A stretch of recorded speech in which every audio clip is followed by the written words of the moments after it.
హైదరాబాద్ శివార్లోని బాలాపూర్ బాబానగర్లో ఉన్న ప్లాస్టిక్ కంపెనీలో భారీ అగ్ని ప్రమాదం జరిగింది. తెల్లవారుజామున 2 తర్వాత ప్రమాదం జరిగింది. విషయం తెలియగానే ఫైర్ ఇంజన్లు ఘటనా స్థలానికి చేరుకుని మంటలను ఆర్పివేశాయి. ప్రమాదంలో ఎలాంటి ప్రాణ నష్టం జరగకపోవడంతో ఊపిరి పీల్చుకున్నారు. ఆస్తి నష్టం భారీగా జరిగినట్లు చెబుతున్నారు. ప్లాస్టిక్ కంపెనీ కావడంతో మంటలు వేగంగా వ్యాపించినట్లు తెలుస్తోంది. కంపెనీలో ఉన్న ప్లాస్టిక్ అంతా మంటల్లో కాలిబూడిదైంది. ఈ ఘటనపై కేసు నమోదు చేసుకున్న పోలీసులు అన్ని కోణాల్లో దర్యాప్తు చేస్తున్నారు.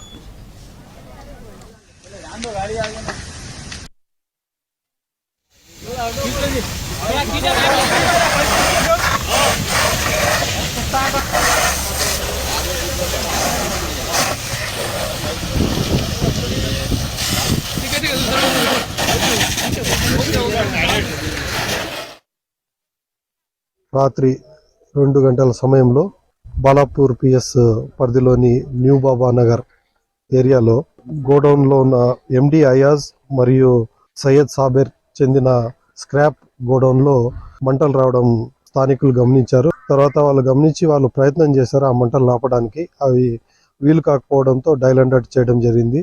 వాళ్ళు ఇక్కడికి రావడం జరిగింది. వెంటనే ఫైర్ స్టేషన్ వాళ్ళు కూడా ఇన్ఫార్మ్ చేయడం జరిగింది. 2 ఫైర్ ఇంజన్లు ఇక్కడికి వచ్చి దాదాపు 2.5 గంటలు శ్రమించి ఈ ఫైర్ని ఆపడానికి ప్రయత్నం చేశాయి.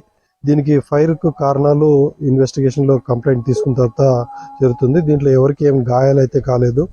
ఆస్తి విలువ దాదాపు 4 లక్షల దాకా పాత ప్లాస్టిక్ స్క్రాప్ దగ్ధమైంది. దీంట్లో 2 షాప్స్ ఉన్నాయి. ఇక్కడ 2 షాప్స్లో ఒక షాప్ పూర్తిగా తగలబడింది, ఒక షాప్ పాక్షికంగా తగలబడింది. ప్రాణ నష్టం కానీ ఎవరికైతే గాయాలు కానీ ఎటువంటివి లేవు.